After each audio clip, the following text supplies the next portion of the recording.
Hello बच्चों, जैसे कि लास्ट वीडियो में हमने क्लास 9th का सीबीएसई सैम्पल पेपर सेट 1 का सेक्शन सी करा था। तो आज हम सेक्शन डी करेंगे। जिन बच्चों ने सेक्शन सी नहीं देखा है तो पहले जाके सेक्शन सी देख लें, देन सेक्शन डी स्टार्ट करें। चलो सेक्शन डी का क्वेश्चन नंबर 32 से स्टार्ट करते हैं।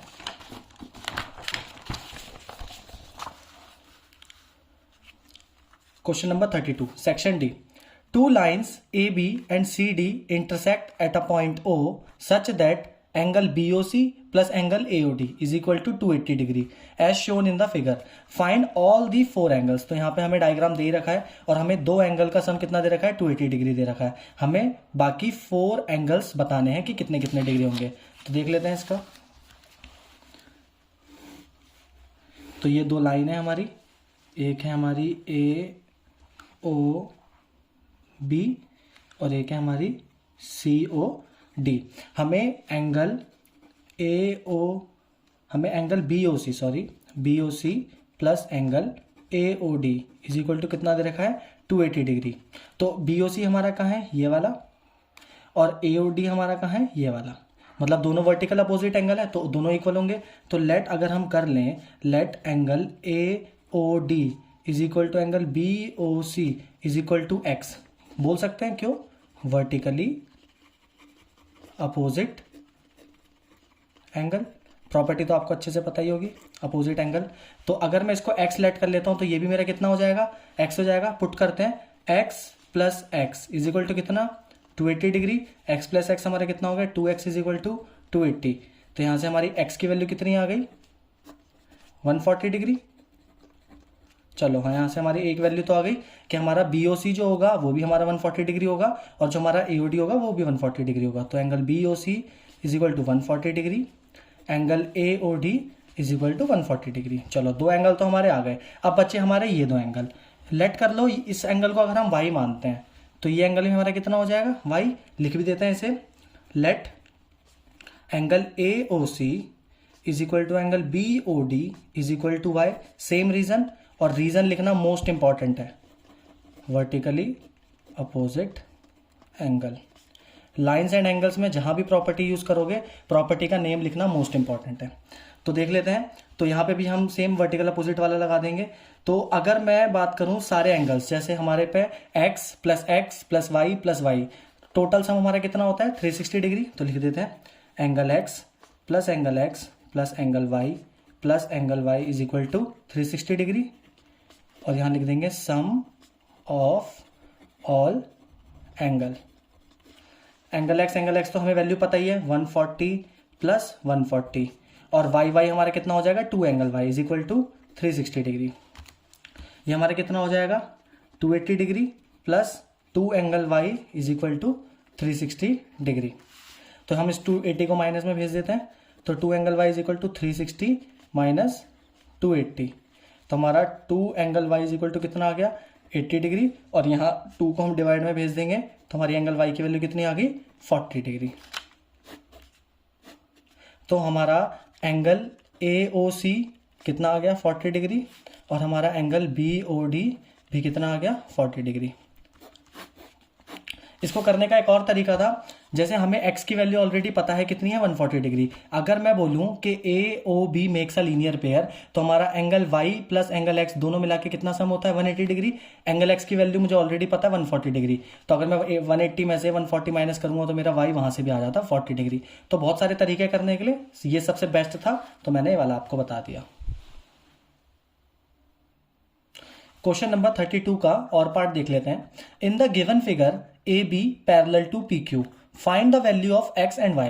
तो यहाँ पे फिगर में हमें AB और PQ दो लाइनें पैरेलल दे रखी हैं और एक ट्रांसवर्सल है, और यहाँ पे हमें कुछ एंगल्स दे रखे हैं। ये हमारा x है, ये हमारा y है, हमें ये फाइंड आउट करना है। तो पहले इसका डायग्राम बना लेते हैं।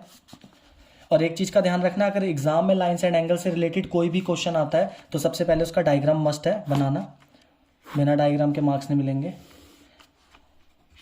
तो हमारी दो लाइन हो गई AB एंड PQ,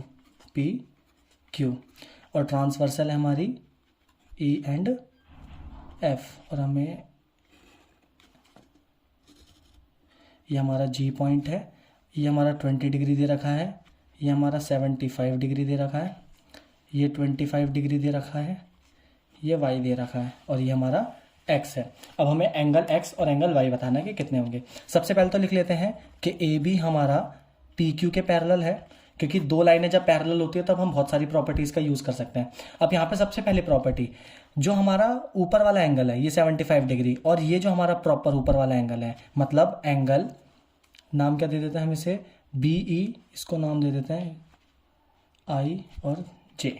जो हमारा एंगल BEI है ये वाला, और एक एंगल हमारा QFE, एंगल QFE, ये दोनों ही एंगल आपस में इक्वल होंगे। रीज़न कि ये कॉरस्पॉन्डिंग एंगल है। ये प्रॉपर्टीज़ आपको पता होनी चाहिए, कॉरस्पॉन्डिंग एंगल। मैं रफली भी बता देता हूँ कि अगर हम दो पैरेलल लाइन खींचते हैं और एक ट्रांसवर्सल होती है तो जो हमारा ऊपर वाला एंगल होता है वो हमारे ऊपर वाले एंगल के इक्वल होता है by the use of corresponding angle. तो यहाँ से हम लगा सकते हैं कि जो हमारा BEI है वो हमारा 75 डिग्री है और जो हमारा QFE है वो y + 25 है, y + 25 है। तो यहाँ से हम डायरेक्ट y की वैल्यू निकाल सकते हैं। एंगल y इक्वल टू कितना हो जाएगा, 75 - 25। तो एंगल y की वैल्यू हमारी इजीली आ गई, देखो 50 डिग्री, सबसे ईजीएस्ट वे। ठीक है, नेक्स्ट देखते हैं, हमारा एंगल x निकालना है। अब यहाँ पे मोस्ट इंपॉर्टेंट क्या है, यहाँ पे ध्यान दो कि FGE एक हमारा ट्राइंगल बन रहा है और ये जो हमारी साइड है ये आउटर साइड है, EI है ना। तो एक ट्राइंगल की जो आउटर साइड होती है तो उसका जो आउटर एंगल होगा, मतलब 75 + 20 डिग्री, ये हमारे दो इनर एंगल के इक्वल होता है। तो यूज करते हैं इन ट्राइंगल FGE, जो हमारा एंगल होगा कौन सा वाला, GEI, angle GEI is equal to होगा हमारे किसके, x + 25 के, x + 25 डिग्री, और GEI हमारा कितना है 20 + 75, पूरा लिखना है 20 + 75 is equal to x + 25 degree. और यहाँ पे प्रॉपर्टी नेम लिख दो, एक्सटीरियर एंगल प्रॉपर्टी। एक बार मैं फिर बता देता हूँ कि क्या होती है हमारी एक्सटीरियर एंगल प्रॉपर्टी। ये हमारा ट्राइंगल है, ये आउटर साइड है हमारी, तो ये वाला जो हमारा एंगल होता है ये हमारे इन दो एंगल के क्या होता है, इक्वल होता है। मतलब अगर इसे 1, ये 2 और ये 3, तो जो हमारा एंगल 1 होगा वो 2 + 3 के इक्वल होगा। चलो तो आगे देखते हैं, 75 + 20 हमारा कितना हो गया 95, और इस 25 को यहाँ सीधा माइनस कर देंगे, इज इक्वल टू x। तो हमारी x की वैल्यू कितनी आ गई, 70 डिग्री। बाकी तरीके तो बहुत सारे थे, यहाँ पे हम चाहते तो एंगल सम प्रॉपर्टी लगा के भी निकाल सकते थे, लेकिन सबसे बेस्ट वे हमारा यही है कि डायरेक्ट हम इसमें कॉरस्पॉन्डिंग लगाएं और यहाँ पे exterior angle property. Question number 33, a tent is of a shape of a right circular cylinder up to a height of 3 meter and then becomes a right circular cone with a maximum height of 13.5 meter above the ground। तो बच्चों यहाँ पे ये हल्की सी slightly mistake है, ये then become नहीं, ये माउंटेड होना चाहिए, क्योंकि पहले सिलेंडर और उसके ऊपर हमारा कोन माउंटेड है। अभी हम डायग्राम बनाएंगे तो समझ जाओगे तुम। Then calculate the cost of painting the inner side of the tent at a rate of 2 per square meter if the radius of the base is 14 meter। तो हमें यहाँ पे क्या दे रखा है, एक टेंट है जो किसकी शेप में, पहले सिलेंडर है और उसके ऊपर एक कोन माउंटेड हो रखा है। सिलेंडर की हमें हाइट पता है 3 मीटर है और मैक्सिमम हाइट टोटल हमें कितनी दे रखी है 13.5 मीटर फ्रॉम द ग्राउंड। इस चीज का ध्यान रखना है, ग्राउंड से, और हमें बेस रेडियस कितनी दे रखी है 14 मीटर। तो सबसे पहले डायग्राम देख लेते हैं इसका एक बार। तो ये तो हमारा हो गया सिलेंडर,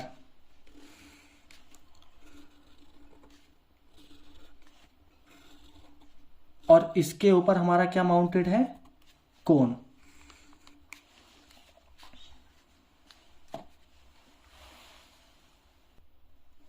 तो ये हमारा कोन हो गया, इसकी हमें पता है हाइट कितनी है 3 मीटर, और ग्राउंड से टोटल हाइट पूरी टेंट की हमें दे रखी है 10.5 मीटर।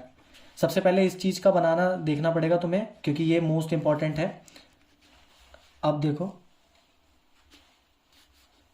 अच्छा 13.5 मीटर है ये, तो ये हमारी माइनस करने के बाद कितनी आ जाएगी, टोटल हमारी 13.5 मीटर है और इतनी 3 मीटर है, तो ये हमारी रिमेनिंग क्या आ जाएगी 10.5 मीटर। और रेडियस जो हमें वो कितनी दे रखी है 14 मीटर। लिख लेते हैं यहाँ पे 14 मीटर। तो यहाँ पे पहले सिलेंडर की डायमेंशंस लिख लेते हैं। सिलेंडर की जो रेडियस है वो 14 मीटर है और जो हाइट है वो हमें दे रखी है कितनी 3 मीटर। कोन की रेडियस तो सेम ही होगी 14 मीटर, इसे हम R1 इसे R2 नाम दे देते हैं, और इसको H1 और ये हमारा H2। हाइट ऑफ कोन हमारी कितनी होगी 10.5 मीटर।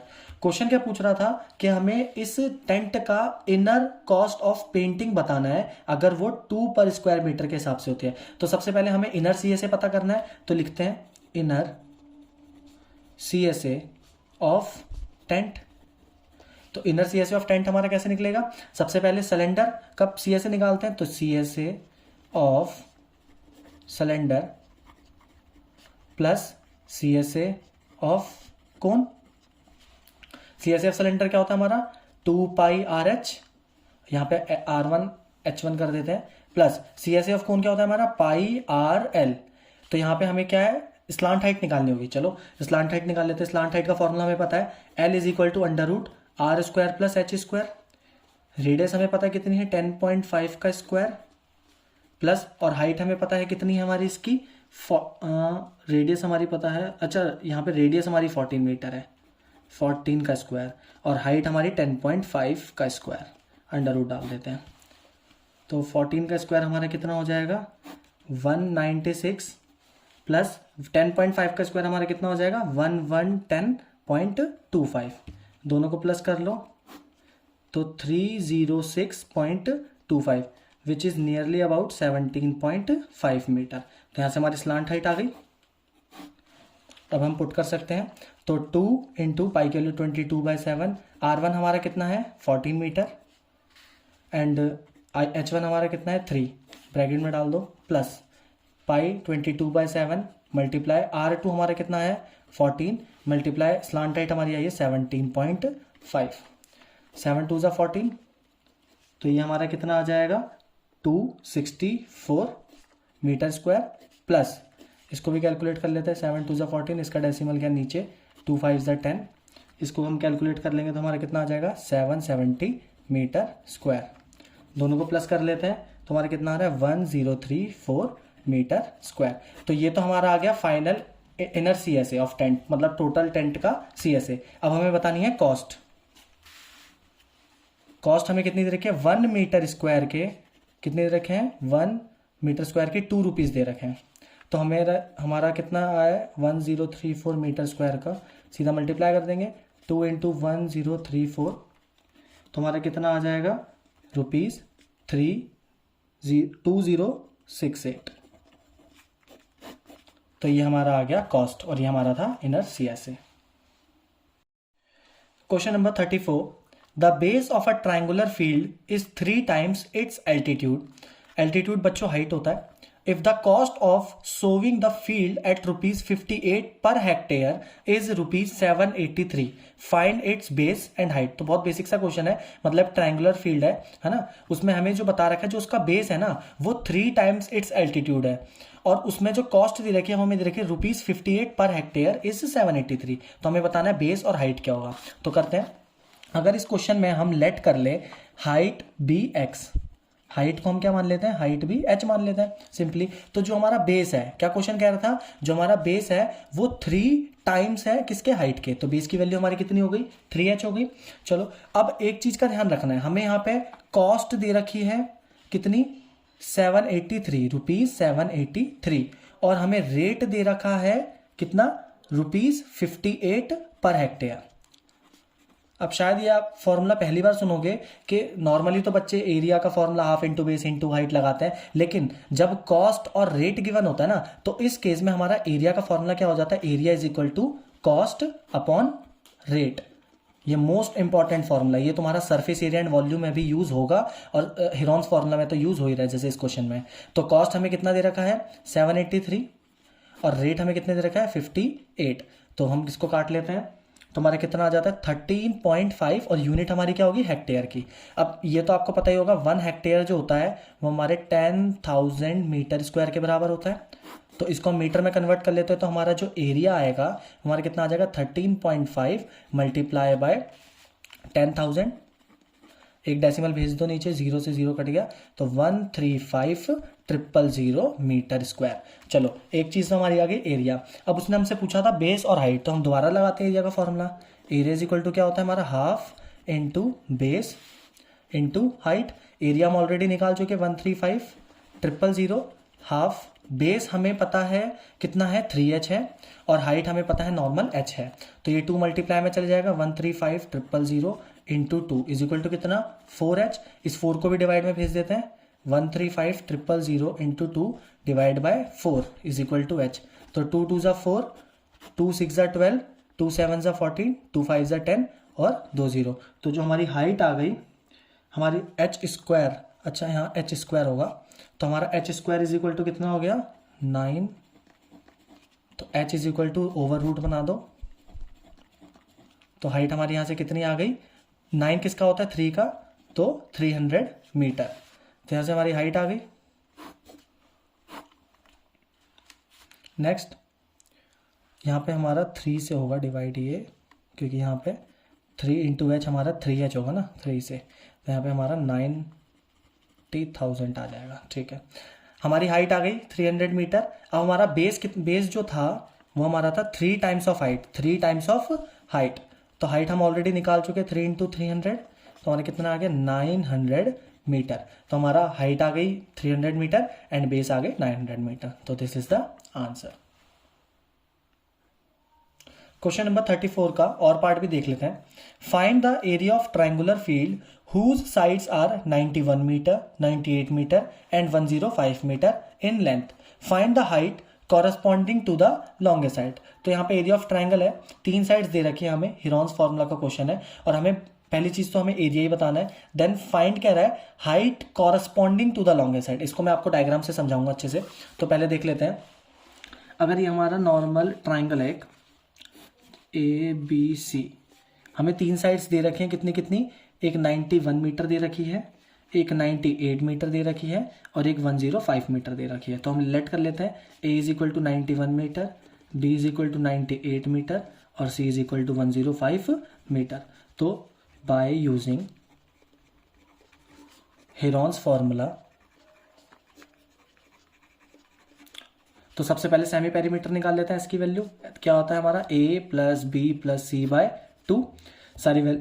सारी वैल्यूज हमें गिवन है, 91 प्लस 98 प्लस 105 डिवाइडेड बाय 2। तो हमारा कितना आ जाएगा, ये कैलकुलेट करके 147 मीटर आ जाएगा एस की वैल्यू। देन एरिया निकालते हैं। एरिया का फॉर्मूला क्या होता है हमारा, s minus a, s minus b, s minus c और अंडर रूट। तो एस हमारा 147 मीटर आ रखा है, तो 147 सॉरी रूट के बाहर जाएगा ये, 147 माइनस 91, 147 माइनस 98 और 147 माइनस 105 माइनस कर लेते हैं। 147 इंटू 56 इंटू 49 और इंटू 42। तो हमारे यहाँ पे अब यहाँ पे मोस्ट इंपॉर्टेंट क्या, हमें पेयर बनाने हैं, तो पेयर बना लेते हैं। 147 के हमारे पेयर क्या बनेंगे, 7 इंटू 3 इंटू 7। 56 को हम 8 इंटू 7 लिख सकते हैं, तो सीधा 7 इंटू 2 इंटू 2 इंटू 2। 49 के हमारे 7 इंटू 7 बन जाएंगे, और 46 के होते हैं हमारे 7 6 जा, तो 7 इंटू, और 6 के हम क्या लिख देते हैं 3 इंटू 2। अब पेयर बाहर निकाल लो, तो पेयर हमारे आ जाएंगे 7 into 7 into 7 into 2 into 3 into 2। तो हमारा कितना आ गया कैलकुलेट करके, 1446 मीटर स्क्वायर। तो ये तो हमारा आ गया एरिया। अब उसने दूसरी चीज क्या पूछी थी कि हमें कॉरस्पॉन्डिंग हाइट बताना, corresponding to the longest side. हमें एक ऐसी हाइट बतानी है जो हमारे कॉरस्पॉन्डिंग साइड के लॉन्गेस्ट हो। देखो हमारे इन तीनों में लॉन्गेस्ट साइड हमारी कौन सी है, 105 मीटर। इसके कॉरस्पॉन्डिंग हाइट हमारी कौन सी होगी, ये वाली, है ना। तो अगर यहाँ पे हम लगाएं, यहाँ देख लेते हैं, अगर हम यहाँ लगाएं एरिया का formula is equal to half into base into height. अब इस चीज में ध्यान क्या रखना है कि इस कंडीशन में जो हमारा बेस होगा वो कितना हो जाएगा 105, और एरिया हम ऑलरेडी निकाल चुके हैं 11446 is equal to half into base हमारा कितना हो जाएगा 105 इंटू हाइट। ये 2 पर मल्टीप्लाई में चले जाएगा, और 105 हमारा आ जाएगा डिवाइड में, इज इक्वल टू एच। इसको कैलकुलेट कर लेंगे और हमारी हाइट की वैल्यू हमारी कितनी आ जाएगी, 78.4 मीटर स्क्वायर। तो ये हमारी कॉरस्पॉन्डिंग हाइट आ गई। Question number 35, factorise x cube minus 2x square minus x plus 2। तो ये हमारी क्यूबिक इक्वेशन है। जैसे हमने एक चीज पढ़ी है कि क्वाड्रेटिक इक्वेशन को सॉल्व करने या फैक्टराइज करने का तो आपको पता है मिडल टर्म स्प्लिट। यहाँ पे हम क्यूबिक इक्वेशन को फैक्टराइज करेंगे और इसके हम फैक्टर निकालेंगे। चलो देखते हैं। तो पहले px लिख लेते हैं। हमारा पॉलिनोमियल क्या है, x cube minus 2x square minus का x प्लस 2। अब देखो बच्चों, इसमें 3 स्टेप सॉल्यूशन होता है। ये सबसे पहले हमारी क्यूबिक इक्वेशन है। सबसे पहले तो हमें खुद से फैक्टर लेट करना है, एज्यूम करना है कि कौन सी हम इसमें वैल्यू डालें कि हमारा 0 आ जाए। तो इसको आप वर्बली कर सकते हो, वरना बहुत बच्चे पहले प्लस डालेंगे 1 फिर -1 और करते चले जाते हैं बहुत लंबा, और वहां पे एग्जामिनर हो जाता है कंफ्यूज। तो सबसे पहले वर्बली सॉल्व कर लो। और एक चीज का ध्यान रखना, मोस्ट प्रायोरिटी आपको देने +-1 को और +-2 को। इनमें आंसर मोस्टली आ ही जाता है आपका, ठीक है। तो सबसे पहले हम 1 डाल लेते हैं, P1 लेट कर लेते हैं। लेट करेंगे x plus 1 is a factor of px। अब देखो x प्लस 1 हमारा फैक्टर है, हमने लेट करा है, तो हम इस फैक्टर को 0 के बराबर रख सकते हैं। तो x की वैल्यू यहां से मेरी कितनी आ गई, -1। तो हम -1 पुट करते हैं, -1। तो -1 का क्यूब -2 -1 का स्क्वायर माइनस फिर -1 और +2। अब यहाँ बच्चे एक जगह और कंफ्यूज होते हैं कि नेगेटिव की पावर अगर ऑड है तो हमारा आंसर हमेशा नेगेटिव आता है, और नेगेटिव की पावर अगर इवन है तो हमारा आंसर पॉजिटिव आता है। इस चीज़ का ध्यान रखना है, क्योंकि 25 में प्लस माइनस में बहुत गलती करेंगे। तो यहाँ पे नेगेटिव है तो यहाँ -1 आ जाएगा ऑलरेडी। इसको -2 लिखो और -1 का स्क्वायर 1 ही रहेगा। माइनस माइनस +1 और प्लस का 2, तो ये हमारा कितना हो जाएगा, -1 -2 +1 और +2। देखो +1 -1 कट गया, -2 +2 कट गया, तो हमारा कितना आ गया, 0। मतलब जो हमने वैल्यू एज्यूम करी थी वो हमारा एकदम करेक्ट है। अब जो हमने फैक्टर एज्यूम करा है ना x + 1, उसको हमें क्या करना होगा, डिवाइड करना होगा। तो स्टेप 1 तो हमारा हो गया सॉल्व फैक्टर वाला। अब स्टेप 2 हमारा होता है डिवाइड द पॉलिनोमियल। कर लेते हैं डिवाइड। तो x³ minus 2x square minus का x प्लस का 2, हमारा फैक्टर क्या है, x + 1। अब यहाँ देखो ट्रिक है, जो हमारा फर्स्ट टर्म होती है x³ और इसकी जो फर्स्ट टर्म होती है हमारी x, इन दोनों को आपस में हमें डिवाइड करना होता है। डिवाइड करेंगे तो हमारा कितना आ जाएगा, x²। अब हमें इस x² को इससे मल्टीप्लाई करना होगा। देखो x² को x से करोगे तो कितना आ जाएगा, सॉरी नीचे लिखना है हमें, x³ और ये हमारा आ जाएगा यहाँ पे x²। x² को x से करो मल्टीप्लाई, कितना आएगा x³ और x² को 1 से करोगे तो कितना आ जाएगा, प्लस का x²। एक लाइन छोड़ के साइन चेंज कर दो तो ये हमारा कट गया, माइनस माइनस प्लस, तो माइनस का 3x² और बाकी सेम एज इट इज। इस साइन को प्रायोरिटी नहीं देनी है, जो मैंने सर्कल में लिखा है इस साइन को प्रायोरिटी देनी है, क्योंकि हमारा नेगेटिव के बाद साइन चेंज हो जाते हैं, ठीक है। सेम अब नेक्स्ट स्टेप भी, अब -3x² को पहले लिखेंगे और फिर इसके फर्स्ट को पहले लिखेंगे, काटेंगे तो हमारा कितना आ जाएगा, -3x। इसको यहाँ लिख लेते हैं। अब मल्टीप्लाई करो, -3x तो इससे करेंगे तो -3x²। फर्स्ट टर्म हमेशा आपकी सेम आएगी और -3x, फिर सेम साइन चेंज, ये प्लस कट गया। अब देखो प्लस माइनस माइनस, तो यहाँ पे हमारा कितना आ जाएगा, 2x पॉजिटिव का, क्योंकि 3x हमारा बड़ी टर्म है पॉजिटिव में, प्लस का 2। अब सेम 2x अपॉन x, फिर सेम काटेंगे, कितना आ जाएगा, 2 आ जाएगा। सेम यहाँ पे 2 रखेंगे, 2 से मल्टीप्लाई करेंगे, कितना आ जाएगा, 2x + 2। यहाँ भी माइनस, यहाँ भी माइनस, तो ये भी कट गया, ये भी कट गया। अगर आपका यहाँ पे जो हमारा क्वोशिएंट है, रिमाइंडर है, अगर तुम्हारा 0 आ रहा है और जो तुमने फैक्टर लिया, तो तुम्हारा जो डिवाइड है वो एकदम करेक्ट है। अदरवाइज ये 0 नहीं आ रहा तो आपने कुछ ना कुछ गलती करी है, तो इस चीज़ का भी तुम्हें ध्यान रखना है। तो हमारा स्टेप 2 भी कंप्लीट होता है। अब जो हमारा क्वोशिएंट आया है, तो अब इसका हम क्या करेंगे, मिडल टर्म स्प्लिट। तो स्टेप 3 मिडल टर्म स्प्लिट। तो हमारी फैक्टर क्या था हमारा, x³ माइनस का 3x प्लस का 2, और साथ के साथ आपको ये वाला फैक्टर भी रखना है जिससे आपने डिवाइड करा था, क्योंकि ऑलरेडी हमारा एक फैक्टर आ चुका है। अब यहाँ पे मिडिल टर्म स्प्लिट देख लेते हैं। तो जो हमारा फर्स्ट था फैक्टर x+1 उसको तो हम साथ ही लेके चलेंगे, और जो हमारा क्वोशिएंट आया हमारा x² - 3x+2 उसका हमें करना है मिडिल टर्म स्प्लिट। अब देखो मिडिल टर्म स्प्लिट में भी देख लो, जो हमारी x² का कोफिशिएंट होता है, जैसे यहाँ पे 1 है और लास्ट टर्म हमारा 2 है, इनका मल्टीप्लीकेशन करते हैं तो हमारा कितना आता है 2, और फिर इसके हम फैक्टर निकालते हैं तो ऑब्वियसली बात है 2 के फैक्टर हमारे 2 × 1 ही आएंगे। अब हमें इस मिडिल टर्म को इस तरीके से स्प्लिट करना है कि प्लस माइनस करने पे माइनस का 3 आना चाहिए और मल्टीप्लाई करने पे 2 आना चाहिए। तो हमें यहाँ पे दिख रहा है, अगर मैं यहाँ पे माइनस का 2x ले लूँ और माइनस का x ले लूँ +2, अब देखो माइनस माइनस प्लस मतलब माइनस का 3 भी आ रहा है और 2 और 1 को मल्टीप्लाई करूंगा तो मेरा 2 भी आ रहा है साथ में, मतलब मेरा एकदम फैक्टर सही है।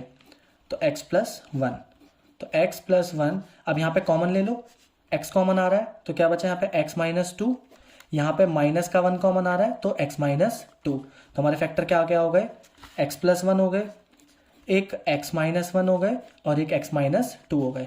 तो ये हमारे 3 फैक्टर्स आ गए हमारे इस क्यूबिक इक्वेशन के। और क्वाड्रेटिक इक्वेशन के हमेशा 2 फैक्टर आते हैं और क्यूबिक इक्वेशन के हमेशा 3 फैक्टर आते हैं। तो ये हमारा क्या हो गया, आंसर हो गया। तो क्वेश्चन नंबर 35 के साथ ही हमारा सेक्शन डी कंप्लीट होता है।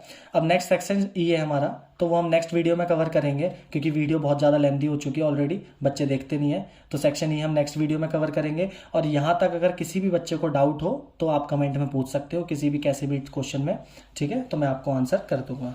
तो मिलते हैं नेक्स्ट वीडियो में सेक्शन ई के साथ।